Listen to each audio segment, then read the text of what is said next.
Oh.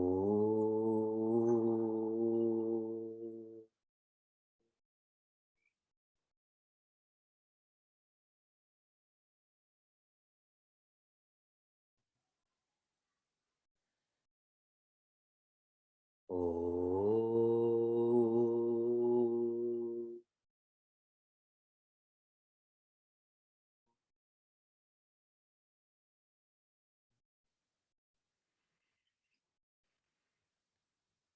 Oh.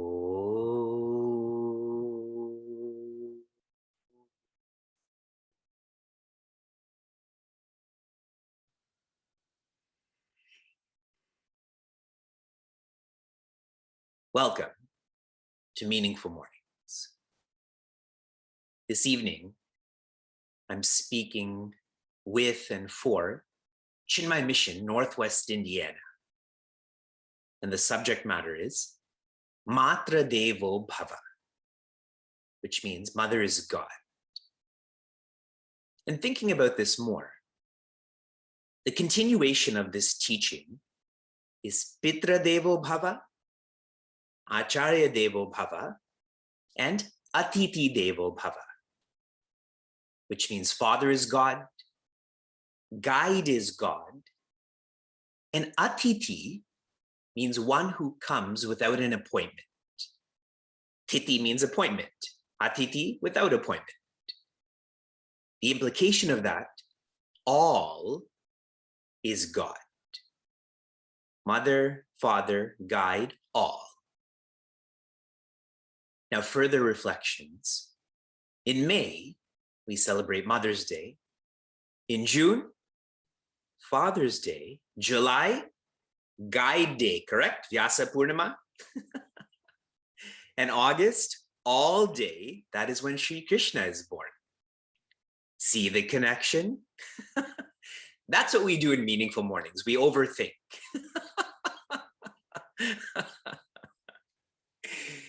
We come back to verse 22. Vasamsi jirnani yatha vihaya navani grinnati naroparani. And pause. I'll read in English. Just as a human casts off his or her worn out clothes and puts on new ones, tata sharirani vihaya jirnani anyani samyati navani dehi. So also the self casts off its worn out bodies and enters others which are new. Jirna does not mean old. Jirna here, the English is worn out or complete. When this body and the related field or opportunity, when this is all complete, then we don't need this body, field, opportunity anymore. We need a fresh body, field, opportunity. I'm sharing this because if you interpret this as old, then what happens is we feel that the older you get, the wiser you get. And that's not true. This inhibits reflection when you're younger then. Another associated implication. Often when you go to a mandir, when you interact with a priest, one of the blessings we ask for, or the grace that we're given, akala mrityu harana, that may you not die in an untimely way. If one is reflecting on these verses, that's not possible. No one dies in an untimely way. Everyone's body, field, opportunity is perfectly designed for us to learn. And once we've learned all, we need that newness. In September, Vyasa will begin kindergarten because he's learned all he can in daycare.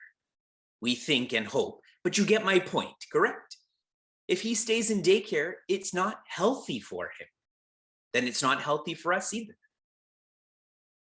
So the whole sentiment of akala mrityu haranam, think more.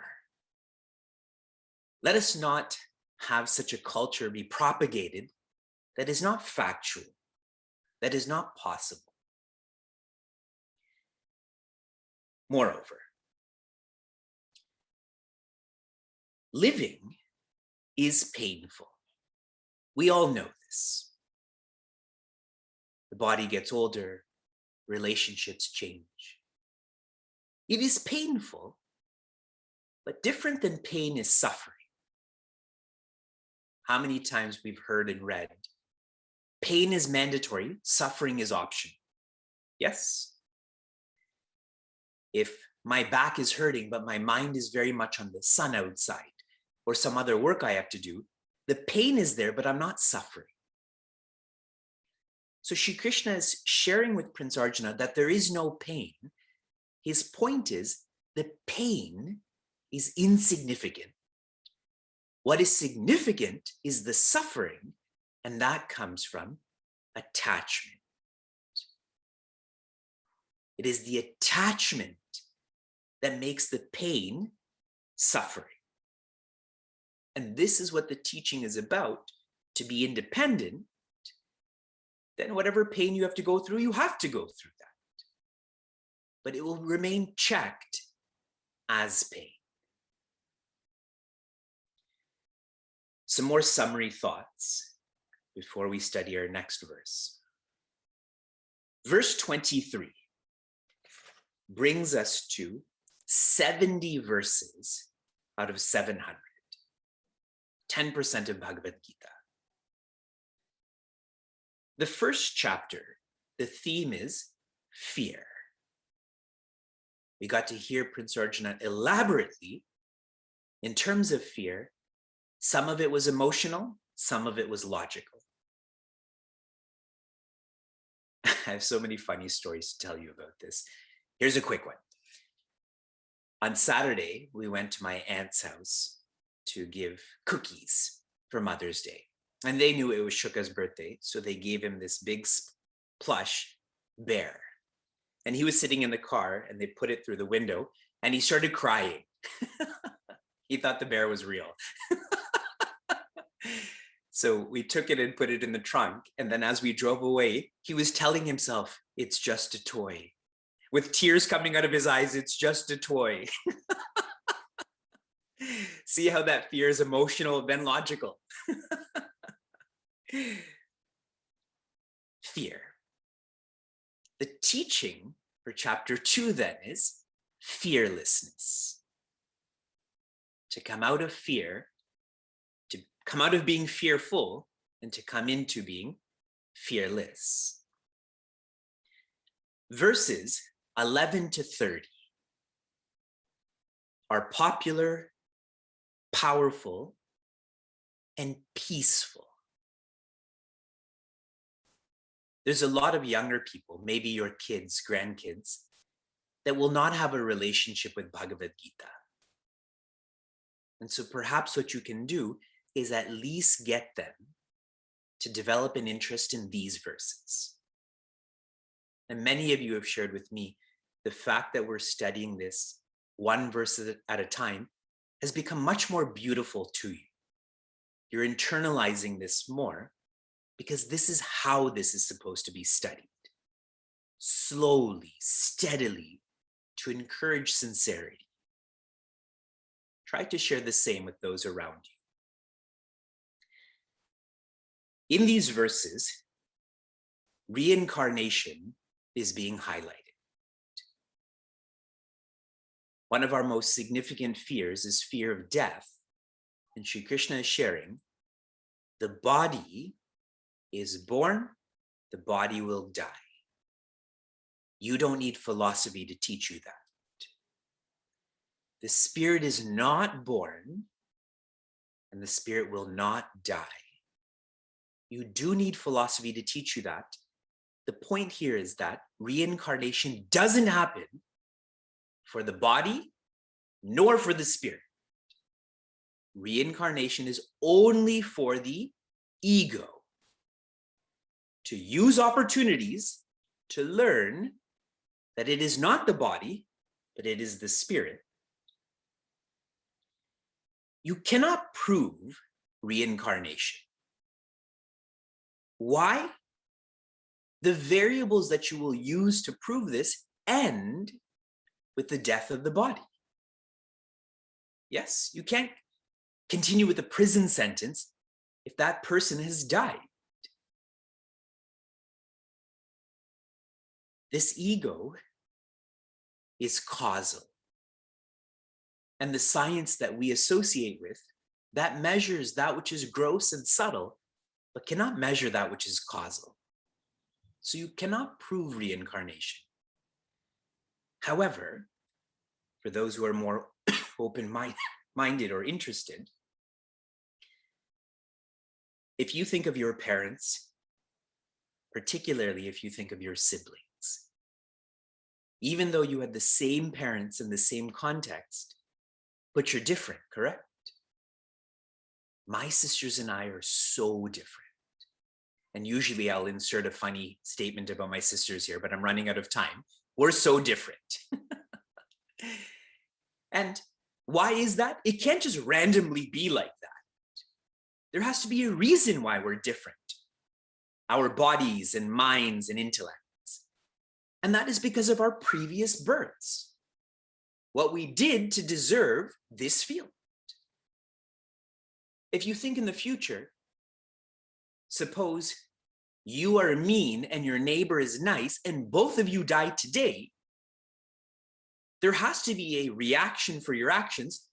If there's no reincarnation, what happens to it? It just disappears. Then it's better to be selfish our whole lives, correct? Nothing's going to happen afterwards. If you reflect on these verses, we come to appreciate our births are not random, and what we're doing in this lifetime will not be destroyed. If you don't feel this, then really you have dismantled the law of cause and effect. You can't dismantle such laws, but this cannot be proven. It is faith-based. Verse 23. Nainam chindanti shastrani, nainam dahati pavakaha, na chainam kledayantyapaha, na shoshayati marutaha. This is quite a simple and systematic verse. The first point I'm going to highlight to all of you is the word enam. Enam in English means this, referring to the spirit. And these are such choice words. This spirit. Shri Krishna is not saying that spirit. He's bringing this close to Prince Arjuna. Like if I asked you, bring that chair to me. The implication, it's far away. If I say, bring this chair to me, the implication is that it's closer, correct? Enam. Now, na shastrani. The spirit cannot, chindanti shastrani. The spirit cannot be cut by weapons. First quarter. Na dahati pavakaha. The spirit cannot be burned by fire. Na kledayanti apaha. The spirit cannot be wet or drowned by water. And finally, na shoshayati marutaha. The spirit cannot be dried or blown by air. No weapons, no fire, no water, no air. What's symbolized here? Weapons means earth. All of the weapons we know of are made of earth, correct? swords, guns, bombs, whatever. No element can affect existence. That is what's being shared here. These are the four elements, correct? None of these four elements can affect space.